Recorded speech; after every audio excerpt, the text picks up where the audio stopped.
Let me put it this way. Typically, people say, thank you for having made this possible. But of course, we know that it was already possible when Aristotle was writing the metaphysics. So the right way to put it is, thank you for having made it actual. And my task is a little difficult because most of the things that I planned to say have already been covered to some extent by the lectures that came before.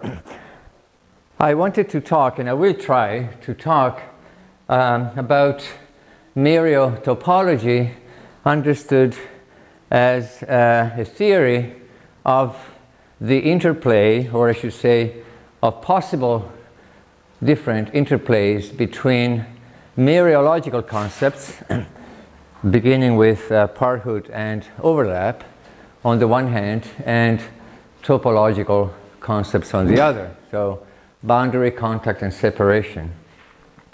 It's called mereotopology for, I think, purely contingent reasons. I suppose it might have been called topomereology. But the explanation, I think, is that the way, at least in which I will try to describe this, comes from a certain attempt to revisit topological notions on the basis of a mereological framework instead of a set theoretic framework, even though, as it turns out, the difference is not that big. So let me start, since the word has been used already several times, let me start with a few, and in fact, quite a few comments on the first part of the story, mereology. The term, which was introduced by Leśniewski in 1919, is actually from the Greek word meros, for part. So it's the study of, or the science of parts, i.e. of parthood relations. The way in which I'm going to present this is going to be very schematic. There is a long history, of course, behind mereology, a history that some of you living in this country are very familiar with, because of course Leśniewski was one of the fathers of mereology as we know it today. The first formal theories really go back to him, even though there are other examples, for example in the work of Whitehead, and eventually it was rediscovered on the other side of the ocean by people like Leonard and Goodman. But basically Leśniewski was obviously one of the main contributors here. Obviously the theory of the study of parts has a much longer history. It goes all the way back to ancient philosophy. But the formal study is fairly recent, so with the beginning of the 20th century. And there are several motivations for it. Leśniewski himself was eventually driven by his nominalistic program. Other people, beginning with Husserl, had different agendas in mind. They thought of mereology, or the theory of parts and wholes, as a piece of formal ontology, which is to say, as a theory of the general principles that are supposed to hold of what there is, no matter what it is. And the parthood relation seems to be a relation that is governed by principles of that sort. Whether or not the nominalistic motivation or the formal ontological motivations hold water is an issue that's very interesting in itself, but it would take us too much time to address it, so I'm just going to mention it and leave it there. I want to emphasize, however, that even people who disagree with these views tend to agree, at least up to, say, 10, 15 years ago, with the idea that there are some very basic principles of mereology that are really general and universal, and in a way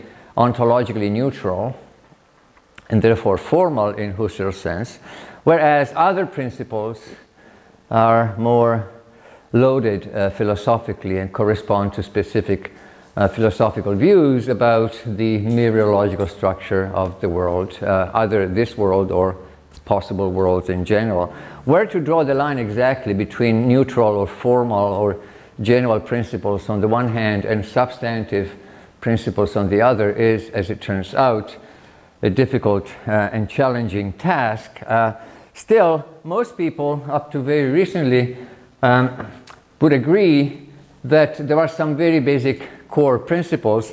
In particular, and some of you might be familiar with this book by Peter Simons called Parts, which was published in 1987, I think, even though there are other excellent texts, even older than that, available. But Simons himself would agree with this. The idea is that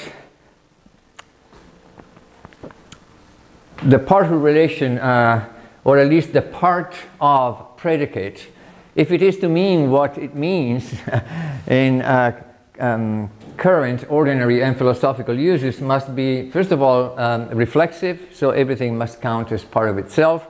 I will comment in a second on the difference between part and proper part. Okay, so let's just for a second go through these principles. So it must be reflexive, everything is part of itself. Transitive, any part of a thing is itself part of that thing. And anti-symmetric, no distinct things are part of each other. So basically that means that parthood is a partial order. Okay. Now I wrote this in English, but I need to rely on some formalism to continue. So I hope you're familiar with the kind of language that logicians use, the language of predicate logic. I'm going to use the letter P to abbreviate the predicate part of, and I'm going to use x, y, and z as variables over things, no matter what there is. Okay, so they range over our domain of discourse, no matter what it is. The domain of discourse doesn't consist just of sets or of regions or space or time. It consists of whatever there is. So I'm interested here in mereology as a theory of parts and wholes, insofar as these notions apply to anything we are committed to. Okay. So using that notation, reflexivity really amounts to pxx. Transitivity, if x is part of y and y is part of z, this stands for and, then x is part of z. And anti-symmetry to the claim that if x is part of y and y is part of x, then x is y. Okay, so it's really the same kind of principles that govern other partial orders, such as, I don't know, less than or equal to.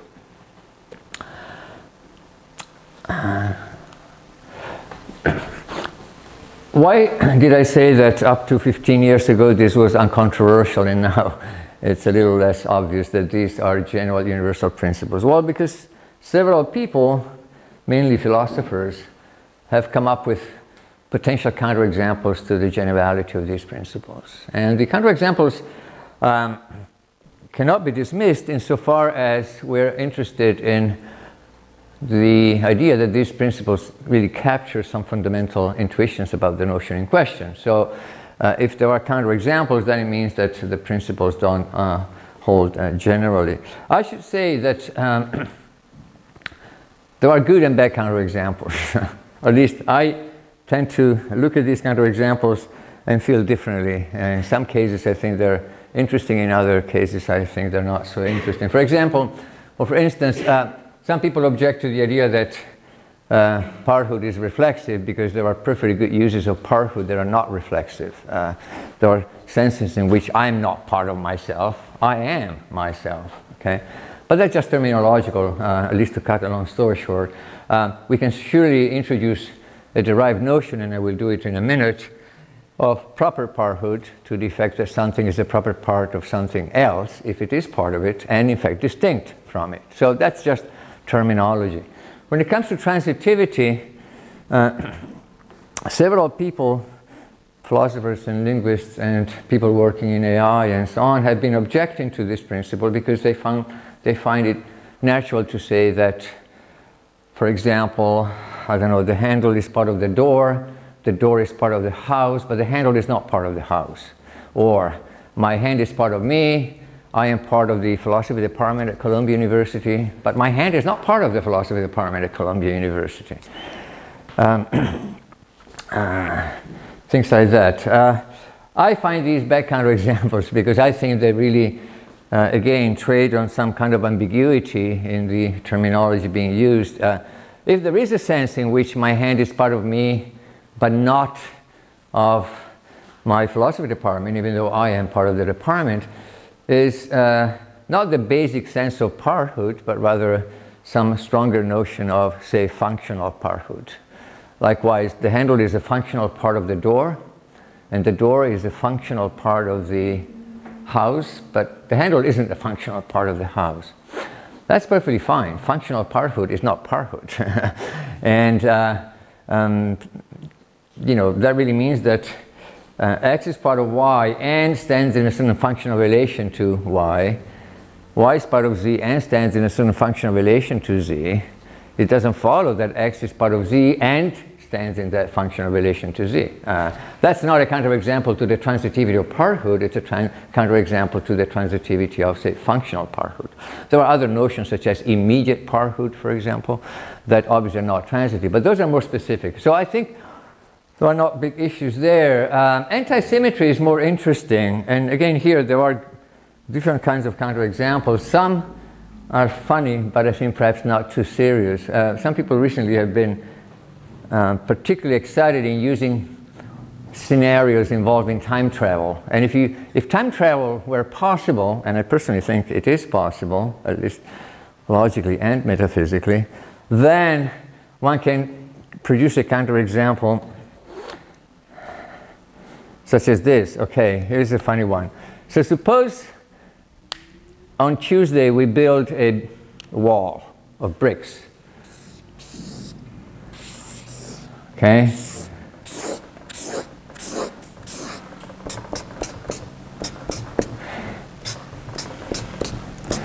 It's a nice wall of bricks. This is done on Tuesday. At some time in the future, say a month from now, a crazy scientist applies a fancy technology to reduce the size of to shrink this big wall to the size of a single brick.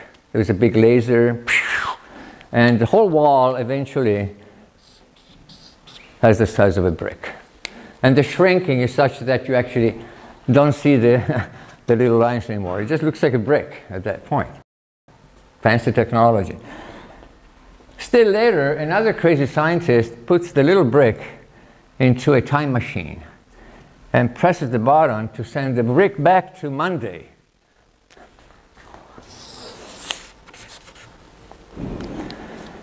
So on Tuesday, unbeknownst to us, one of the bricks that we used to build the wall is exactly the wall. Say this one here. Now, it so happens that this brick is part of, say, this portion of the wall. It's a proper part of it, but distinct from it. That portion of the wall, in turn, is part of the whole wall, i.e. of the brick, given that the brick is the wall. But of course, it's not identical to it. So X, the brick, i.e. the wall, is part of the black area. The black area is part of X, the wall, but they're not identical. Do we have a counterexample to anti-symmetry? In a way, yes, of course. In another way, it's obvious. Whenever time travel is involved, things go down the drain, and the way we use words just doesn't apply. Smaller than is supposed to be asymmetric, but of course, in this case, it ceases to be asymmetric. Taller than, or to the left of. These are asymmetric predicates, which, however, if time travel were possible, turn out to be, in fact, possibly symmetric. I don't think those are big examples of scenarios that cause troubles to the idea that the principles in question are fundamental.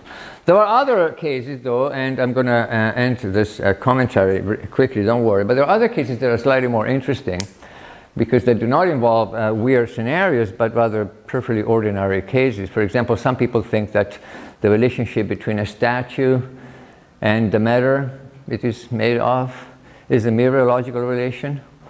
So say the clay is part of the statue, or the bronze is part of the statue.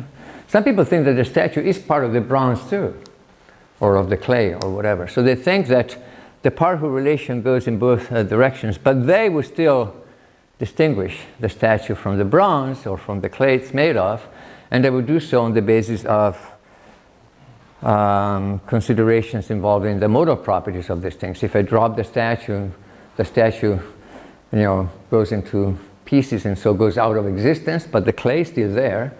Vice versa, if I remove a little bit, the statue survives. It's a little mutilated, but it still survives, but the clay, strictly speaking, isn't there anymore, or at least not exactly the same amount. So according to these philosophers, and I'm not one of them, the statue and the matter are distinct, and yet they're part of each other. So counterexample to antisymmetry. And more generally, some of you might be familiar with certain developments in set theory, in so-called non-well-funded set theory. Peter Axel and others, John Bartłomiej, etc., have worked in that area. And to the extent that one of the motivations for mereology is to have an alternative to set theory, either the nominalistic motivation by Leśniewski or other motivations, you might want to have or make room for a mereology that is non-well-funded in the same sense. That means giving up antisymmetry. So there are lots of controversies already here at the very beginning. Some of them are serious, some of them are less serious. For the rest of the lecture, I will just stick to this idea that parthood is a partial order. But I wanted to mention that some of the philosophical debate, especially in recent days, is precise about whether or not this core set of principles is in fact as neutral as people have thought for a long time. Anyway, so let's assume that parthood is a partial order. In terms of that predicate P, other notions can be defined. One is the one that I mentioned earlier, proper parthood. So you can define this as follows. A part is said to be proper if and only if it is distinct from the whole. Okay, so X is a proper part of Y means X is part of Y, but distinct from, i.e. not identical to Y. So this would be a standard case of a proper parthood relation. Okay, I'm using P to cover the limit case where X and Y are identical, so improper parthood. But there is no problem in introducing this more specific predicate. There's another definition that you often find in the literature, which is this: X is part of Y, but not vice versa. That's clearly the case. I'm using this sort of geometric illustration to capture the intuitive meaning. I hope that's self-explanatory. The second definition is in fact not equivalent to the first one. It depends on the axioms you have. So for example, if you don't have antisymmetry, the two axioms of course are distinct. I do have antisymmetry in the background, so it wouldn't really matter, but I think it's better to always work with the first definition because it's more neutral. And the second important notion is the notion of overlap, which has already been used also this morning by Professor Morman. Things are said to overlap in the mereological sense of the term if and only if they have at least one part in common. So O for overlap, XY, means that there exists, this is the existential quantifier, you familiar with this notation? There exists a Z, something, which is part of X and also part of Y, okay? And this would be the Z in question, okay? It's basically intersection in set theoretic terms. A couple of comments. Proper parthood turns out to be irreflexive. Nothing is a proper part of itself. Asymmetric. If X is a proper part of Y, then Y is not a proper part of X. And transitive. If X is a proper part of Y and Y is a proper part of Z, X is a proper part of Z. Overlap is reflexive and symmetric, but not necessarily transitive. You know, two things can overlap here. I say X can overlap Y, Y overlaps Z, but X and Z don't overlap. And thirdly, one could in fact use proper parthood as a primitive and define parthood in terms of it, just as we can define any partial order in terms of the corresponding strict partial order. So that's because of this theorem of the basic principles. X is a part of y if and only if X is either a proper part of y or identical with y.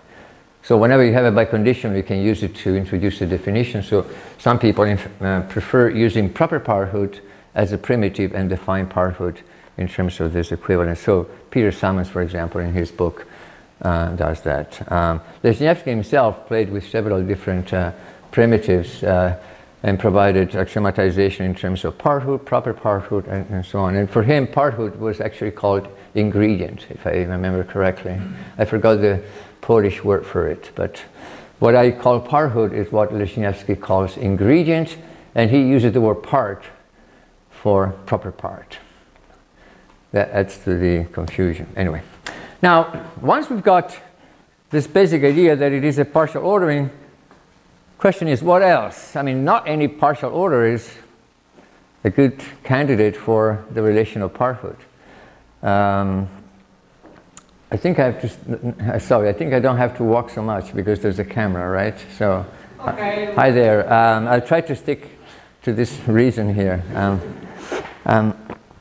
So what other properties does parthood have? As I said earlier, some of these additional properties may be philosophically or metaphysically loaded, but is there anything else that we can add to the three basic core principles in order to capture the concept of parthood prior to adding metaphysically loaded principles?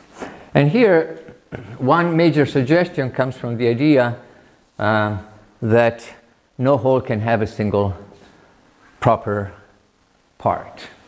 This is sometimes known as the principle of supplementation or weak supplementation. We've got this idea, right? If you have a whole and it has a proper part, it cannot have only one proper part.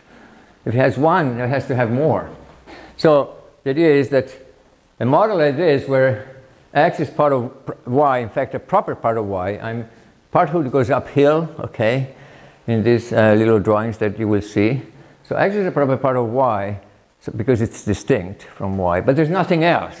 So how can it be the only proper part? How can, say, my body have only one proper part? As soon as you have one, say my left hand, you have at least the remainder, right? That's the intuition. How exactly can we capture this intuition is not obvious. One possibility would be literally to formalize what I've just said. If X is a proper part of Y, then there is something Z, which is also a proper part of Y, but distinct from X. That is to say, there is another proper part. And clearly this is violated in this little model. So that's one way to capture that intuition, but it's not good enough because here's another little model. It keeps going down. So this is an infinitely descending parthood chain. And X is not the only proper part because there is also Z. And Z is not at the end because there is another one below, and so on and so forth. So this keeps going. This axiom is true in this model, but again, it doesn't seem to be a good mereological structure. It's quite weird, in fact. So to rule that out, a different way of capturing this supplementation principle would be the following. X is a proper part of Y, then there is something Z, which is also a proper part, but instead of saying that it is distinct from X, we require that it is not part of X. Z is in fact a distinct proper part, but it is part of X, and that's why it doesn't really add this remainder that we're looking for.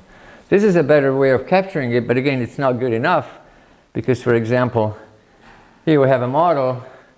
I mean, you probably don't see from there, but these are dots. Okay, so it continues by the same pattern. And here it's just not clear what happens, what is left once you remove Z. Okay, so if you remove Z, since they all overlap, it's not clear what's left of X. So the bottom line is that supplementation is generally captured by this axiom that requires that the extra part Z be not just distinct from X, not just part of X, but in fact disjoint from X, i.e. that it doesn't overlap X. In other words, it literally must be some kind of a remainder. with nothing in common with X. That's the idea. So my hand is a proper part of me, and there is another proper part, the rest of my body, which has no parts in common with my hand. And the idea is that parthood must be well behaved in the sense of satisfying this supplementation principle. Peter Simon says and claims that this is in fact just as fundamental as the partial order axioms. Other people again come up with counterexamples. One easy counterexample, given what has been said already and what will be said tomorrow and on Tuesday, is the following. There are theories such as Whitehead's theory of space, which have in their domain only extended regions, even though the distinction between open and closed still applies. So there is a difference between an open region and its closure. In fact, the open region is a proper part of its closure, but there's nothing that makes up for the difference because the boundary doesn't exist. It's not part of the domain. Other examples, more philosophical, would involve, I don't know, take Brentano's theory of accidents. There is a difference between John and sitting John, or John qua sitting. Sitting John is a proper part of John. Or standing Achille is a proper part of Achille on that view. But there's nothing that makes up for the difference. It's just a proper part because it's not identical with the whole, but nothing exists that makes up for the difference. If you believe in the resurrection of the person, that's another counterexample, because some people think that we are aggregates of, say, soul and body. When we die, for a while, the body is not part of us. We survive just as a soul. But the soul is a proper part of us, and the only one. Eventually, the body will come back. Yep.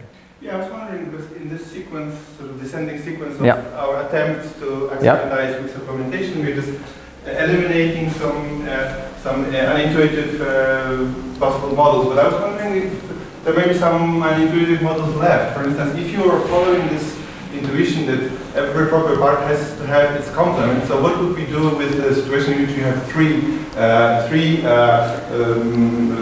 proper parts? Yes. Well, first of all, I didn't use the word complement yet. I said remainder, a remainder. So there must be a remainder.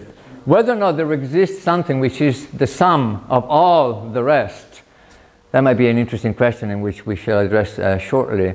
As long as there is more than one, the principle is happy. There may be two, there may be three, there may be n. You can put them all together, maybe not, but as long as it's not just one single proper part. By the way, I haven't commented on the title of this slide. These are decomposition principles because they tell us something about how parthood works downwards, okay? Eventually we shall see that there is also room for composition principles, and the picture then would be core principles, decomposition principles, and composition. All right, so anyway, that's the other important candidate for the fundamental axiom in mereology.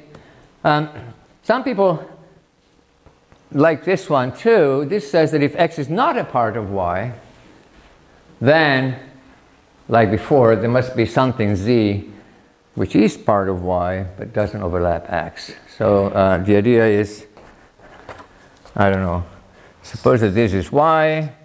If X is not part of Y, maybe it overlaps Y, or maybe it doesn't even overlap it, but let's suppose it overlaps. If X is not part of Y, then there must be something else in Y. Sorry, there must be something else that doesn't overlap. Yeah, you see, exactly. The principle seems innocuous, but this one turns out to have important and problematic consequence. This is known as a strong supplementation. One major consequence is that it rules out situations of this sort. Here we have two things, X and Y, and there are two other parts. Because there are two and they do not have parts in common, they're atoms, as it were, weak supplementation is satisfied. So X has two distinct and non-overlapping parts, and so does Y. But they have exactly the same non-overlapping parts. So we've got, in this little scenario, two things that consist exactly of the same parts. This model is ruled out by this, because this says that if X is not part of Y, which is the case, then there must be something that's part of Y but doesn't overlap X, and that's not true. Both parts of Y overlap X, in fact, are part of X, and vice versa. So the principle actually turns out to rule out this model, and more generally any model that is non-extensional, as we may say. That is to say, the principle entails extensionality, which can be put as follows. If X is a non-atomic entity, so if it has proper parts, so this is a principle that applies, as it were, only to composite objects, then X is the same as Y if and only if X and Y have exactly the same proper parts. So if and only if for every Z, Z is a proper part of X if and only if it is a proper part of Y. So to put it differently, no two things can have exactly the same proper parts unless they're atoms. If they're atoms, of course, they have no proper parts, so it's vacuously true. But no two composite things can have exactly the same proper parts.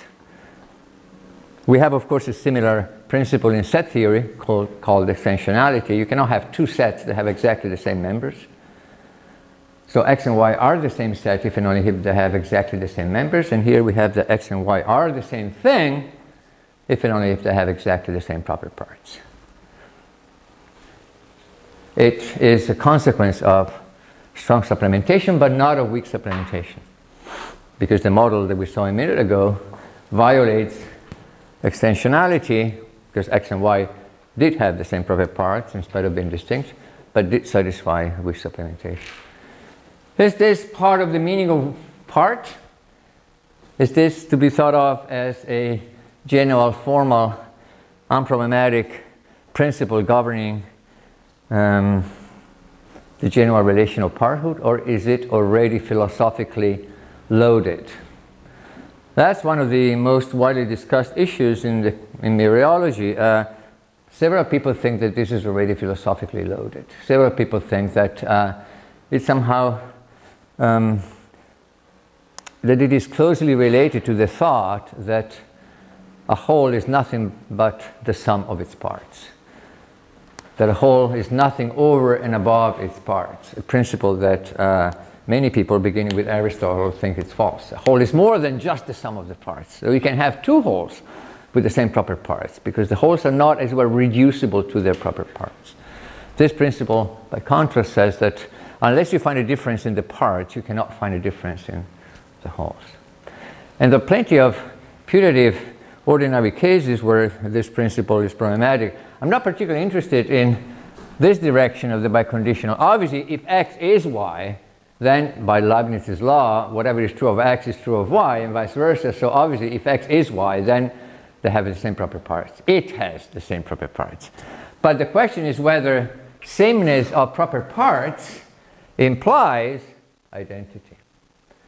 So the problem is the direction from right to left of that biconditional, i.e. whether sameness of proper parts is sufficient for, besides being necessary for, identity. Okay? In set theory it is necessary and sufficient. Is it true in general? And people, as I said, tend to disagree. They tend to disagree because, once again, take the statue and the clay. Some people would say that at bottom they are made up of the same ultimate constituents. They have, in fact, the same proper parts, but they're distinct. Or more generally, people would say that the arrangement of the parts can be relevant. And so you can have two words that are made of the same letters. That's an example you find already in Plato. Two words can be made of the same letter, such as the word part and the word trap. But there are two words, yet the proper parts are the same. Are they really the same? Well, not clear to me that they have the same proper parts. For example,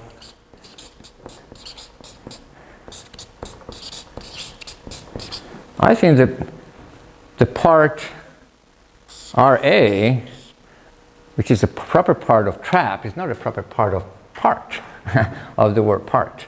So it's not clear to me that this is a good counterexample. But of course, you may deny that there exists such a part. You may think that the only proper parts of the word trap are T, R, A, and P, and that those are exactly the same proper parts of the word part. But anyway, it's not obvious to me that this is actually a good counterexample. Nonetheless, lots of people like it. It's also not obvious to me that this is a counterexample when it comes to, it surely isn't a counterexample when it comes to token words as opposed to word types. Surely, these two words, these two tokens of the word part and trap respectively don't have the same proper parts. I mean, this A, or this amount of blue ink, is different from this A, that amount of blue ink. They're in two different places. So they can't be the same part. So in order for that counterexample to work, you have to have word types, abstract entities, and so on and so forth. Anyway, so some people, as I said, have problems with extensionality, and therefore, just as there are mereologies that violate, say, anti-symmetry, non-well-founded mereologies, there are mereologies that violate strong supplementation and extensionality, so-called non-extensional mereologies. So most people would draw the line between basic principles or fundamental principles and substantive principles already here. Weak supplementation may be fine, but not more.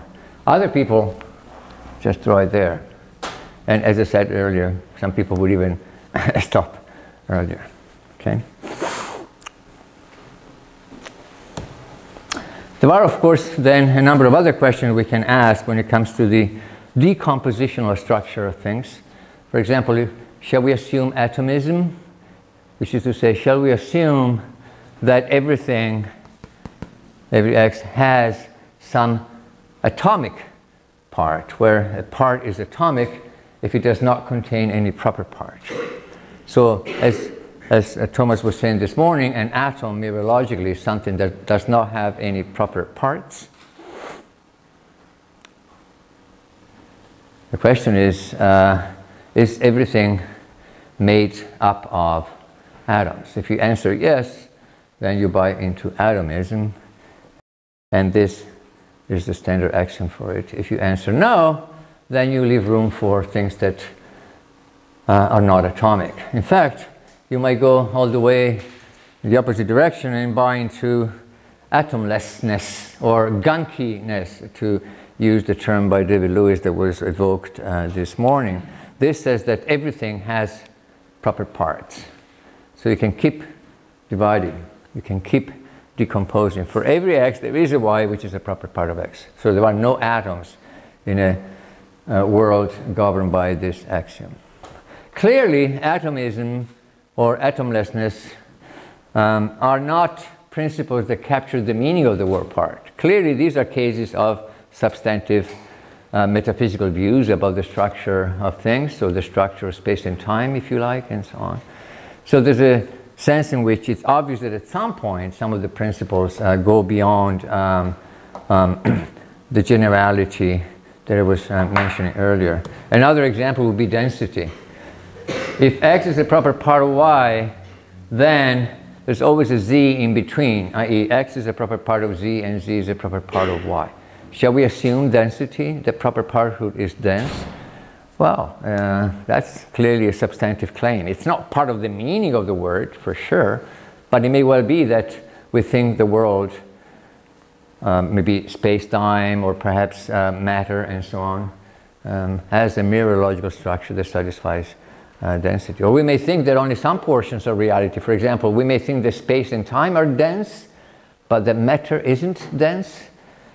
And so we might want to qualify the axiom by saying, for all X and Y, which are portions of space-time, blah, blah, blah, but leave it there without generalizing. So there are obviously lots of other principles that one might consider, but these further principles are clearly far beyond the meaning of parthood.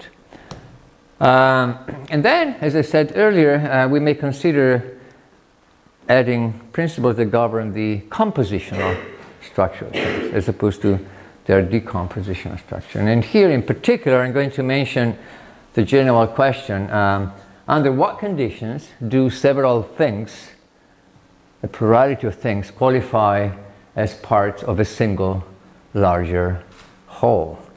Peter Van Inwagen, a contemporary metaphysician at Notre Dame, in his book Material Beings, published in 1990 or 1989, maybe I should write his name because it might not be familiar to everyone, Van Inwagen. He will be here a year from now on the occasion of his 75th birthday. I understand there is a big conference organized in his honor, so you will have a chance to talk to him about this. But in his book, he calls this the spatial composition question.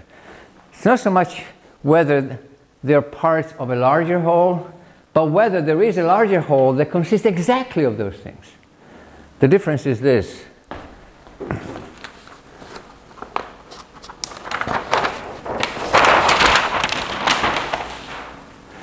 Take my right hand, take my left hand. Is there a whole of which they're part? Sure, my body. That whole doesn't consist of just those two things. There are further things, but there is a larger whole of which this plurality, in fact, this pair of things, my left hand and my right hand, are part. Typically, the first answer is answered in the affirmative, even though the more specific question that follows is not. Because the second question says, under what conditions do several things qualify as composing, not just as part of, but as composing a single larger whole? I'll have to tell you now exactly what composition means here, but the idea is that something is composed of those things if and only if those things make up the whole something. So is there something that's composed of my left hand and my right hand? Is there something that's composed of this pen and that camera? Is there something composed of, say, your nose, my left foot, and your glasses? The room. The room is not composed of those things because, I mean, there are plenty of other things. So the room would qualify as something of which these three things are part, if you think that the room has them as part. But the question is there something that consists exactly of that, of those things, and nothing else? Here philosophers tend to disagree. There are in fact three possible answers to this question. The first is nihilism, under no conditions at all. That is to say, there is no composition. It looks as though there is composition, but there isn't. So really mereology is just completely silly. So far so good, but it so happens that there exist only atoms, nothing else. And when you talk about a table, there is no table that has the atoms as parts. There's just a bunch of atoms arranged table-wise, as Peter Van Inwagen would say. There is no computer. There's a bunch of atoms arranged computer-wise. And perhaps there is no human body here in front of you. There is just a bunch of, you know, little particles arranged human body-wise. So mereological composition is a fiction. There are no composite objects. Under no condition whatsoever do two or more things compose something. I'm going to ignore this position because it's interesting. I personally think it's close to the truth. But of course, if you buy into it, then we can have a coffee because mereology is dead. There is no room for mereology. The other two views are the obvious ones. Moderatism says, well, under some conditions, and then the question is, well, which? Tell me the conditions.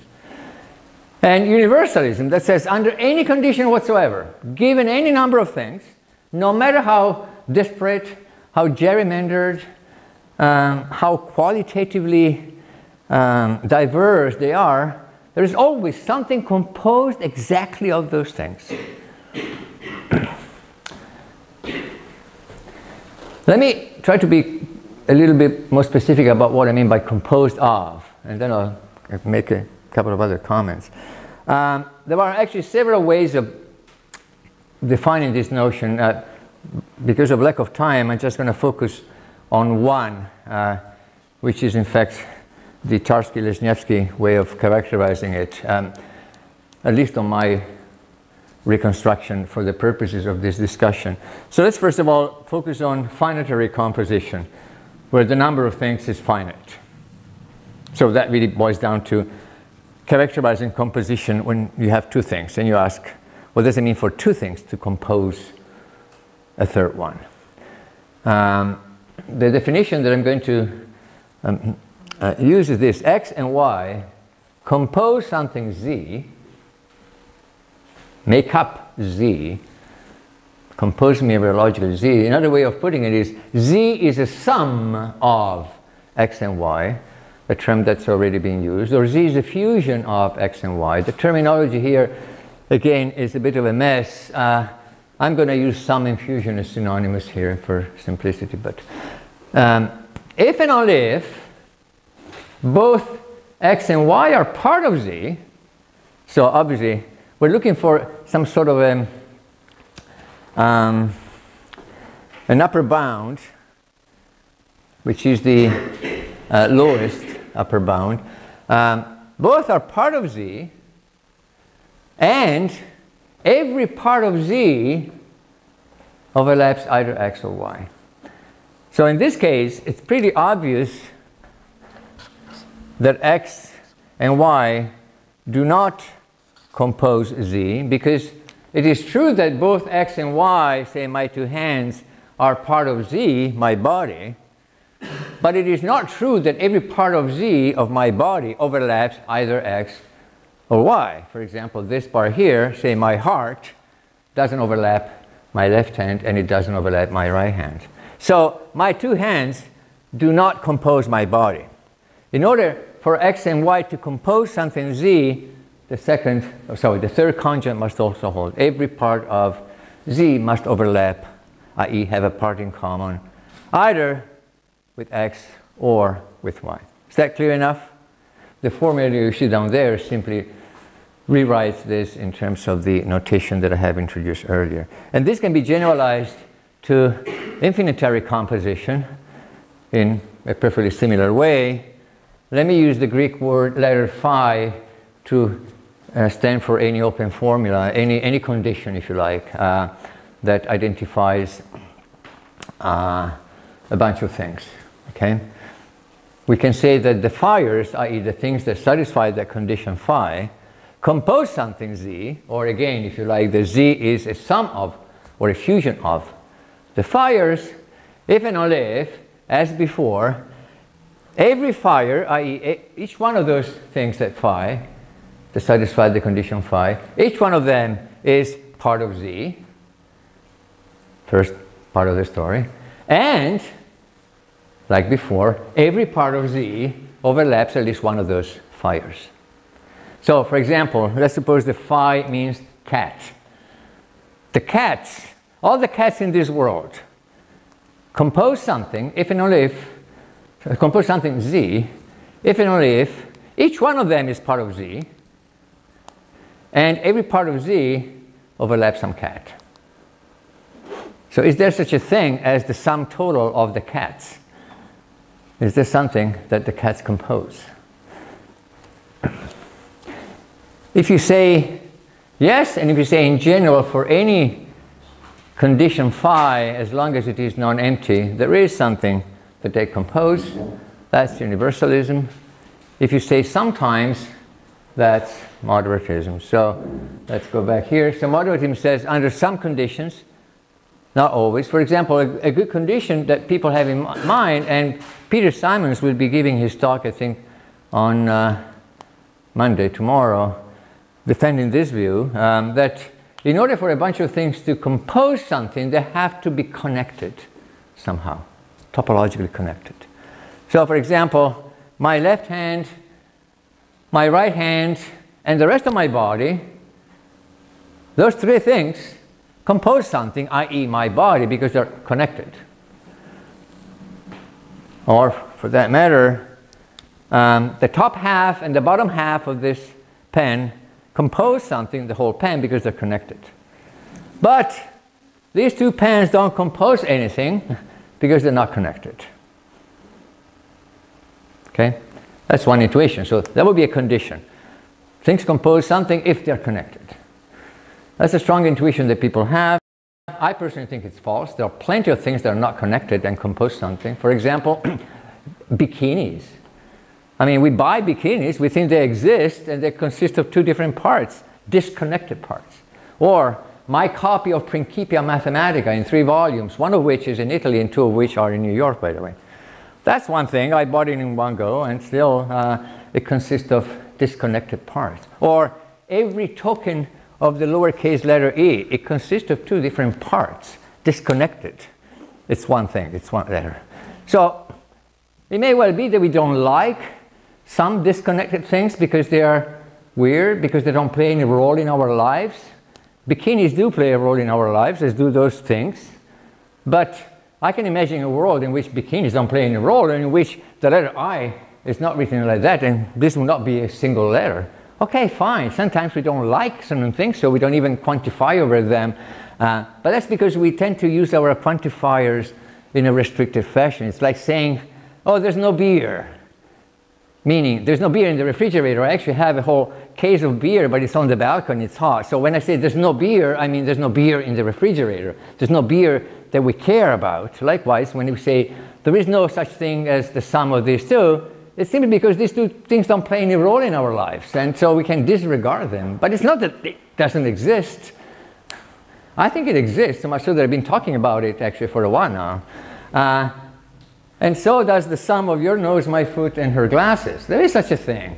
Since it plays most likely no role whatsoever in the history of this universe, we tend to disregard it. We don't have a word for it. We have come up with the word bikini because those things became so common that we thought, let's introduce a word. So whenever we want to buy one of those things, we don't embarrass ourselves with a funny description. Let's just say bikini. We could have a word for this thing here. Just like we could have a word for that thing that consists of, say, the bottom half of Raphael and the top half of myself. That thing is unlikely to play an interesting role, but in my opinion, it exists. It's partly there and partly here. Anyway, it's up to you. If you don't like this, then you're a moderatist, and you're going to say that there's a certain condition, say connectedness, for example. Peter Van Inwagen himself has a different view. For him, the condition in question is that the things must constitute a life. They must be cooperating in such a way as to constitute a life, whatever that means. So, for example, my body cells compose my body because together they constitute a life. But these two things together, they don't constitute anything. For that matter, not even the proper parts of the table constitute anything. So for Peter Van Inwagen, the table doesn't exist. Whatever your condition psi is, you can say that every non-empty set of things satisfying that condition has a fusion or has a sum. It's up to you to come up with a good condition. As I said, connectedness is a good candidate, but in my opinion is false, and it simply reflects our biases for islands as opposed to disconnected regions. But in my opinion, that's not an ontological distinction. It's a purely psychological one or practical one. But whatever. If you have a condition that you're a moderate, otherwise universalism says any specifiable non-empty set of things has a sum or fusion. So as long as phi is non-empty, there exists something which is the sum of the phiers in the terminology that I introduced earlier.